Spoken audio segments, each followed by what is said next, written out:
Sir along with your name, your designation आणि तुमची खाती आणि त्याबद्दल थोडक्यात माहिती ती लोकांपर्यंत आपल्याला पोहोचवायची. ओके.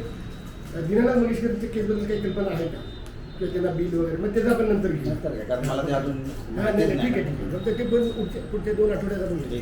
ओके सर, इकडे बघू. Ready sir? At the count of 3, 1.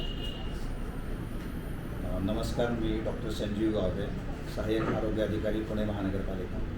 नुकताच मी अंशदायी वैद्यकीय सहाय्य योजना आणि शहरी गरीब योजना या दोन्ही विभागाचा चार्ज घेतलेला आहे. चार्ज मी कामकाज करायला देखील सुरुवात केलेली आहे. शहरी गरीब योजना तुम्हाला सर्वांना ज्ञात असेलच. पूर्वी 1 लाख रुपयापर्यंतचं उत्पन्न असणाऱ्या पुणे शहरामध्ये राहणारे जे नागरिक आहेत, झोपडपट्टीमध्ये राहत आहेत किंवा ज्यांचं उत्पन्न 1 लाखापेक्षा कमी आहे आणि पुणे शहराच्या कार्यक्षेत्रामध्ये जे राहतात त्यांच्यासाठी ही योजना आपण राबवतो. या योजनेकरता साधारणतः 140च्या आसपास पुणे कॉर्पोरेशनच्या हद्दीमध्ये असणाऱ्या हॉस्पिटल्स आपण एमपॅनल केलेले आहेत. योजनेची पार्श्वभूमी अशी आहे की एका कुटुंबामध्ये नवरा, बायको आणि त्याची 2 मुलं असे त्या योजनेचे सभासद होऊ शकतात. ते कुटुंब प्रमुखाचं आणि त्यांच्या सर्व सभासदांचं नाव रेशन कार्डमध्ये असणं अपेक्षित आहे. सर्वांचे आधार कार्ड पुण्यातले असणे अपेक्षित आहेत आणि त्यांचं उत्पन्न 1 लाख रुपयाच्या आतमध्ये. त्याची उत्पन्नाची मर्यादा वाढवून आता 1,60,000 रुपयापर्यंत केलेली आहे.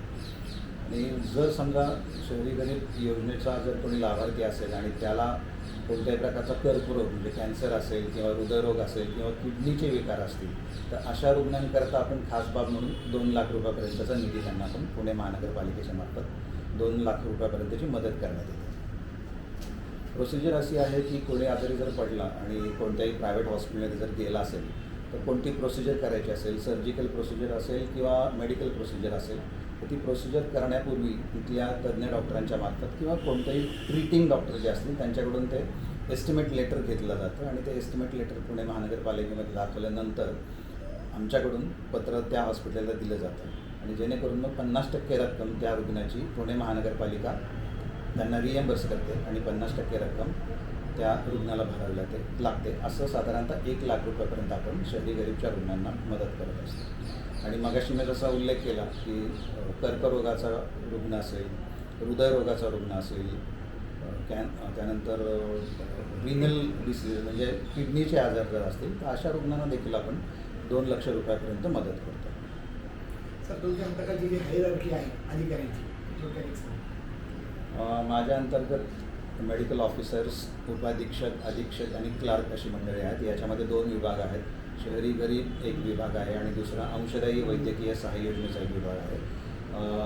अंशदायी वैद्यकीय सहाय्य योजनेमध्ये पुणे महानगरपालिकेचे आजी माजी सेवक, अधिकारी, कर्मचारी, नगरसेवक या सर्वांना या अंशदायी वैद्यकीय सेवेचे सभासद यांचे असतात. त्याची वर्गणी जमा केली जाते आणि त्यांना देखील 90% पर्यंत या प्रायव्हेट हॉस्पिटलमध्ये ज्या एमपॅनल हॉस्पिटल्स आहेत त्याच्यामध्ये त्यांना महानगरपालिकेमार्फत रिएम्बर्समेंट केली जाते.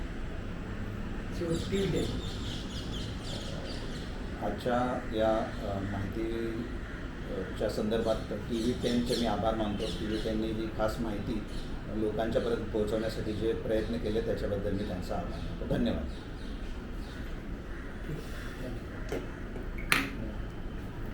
ते फॅन लावा बा. माहिती सर, सॉरी बरं का.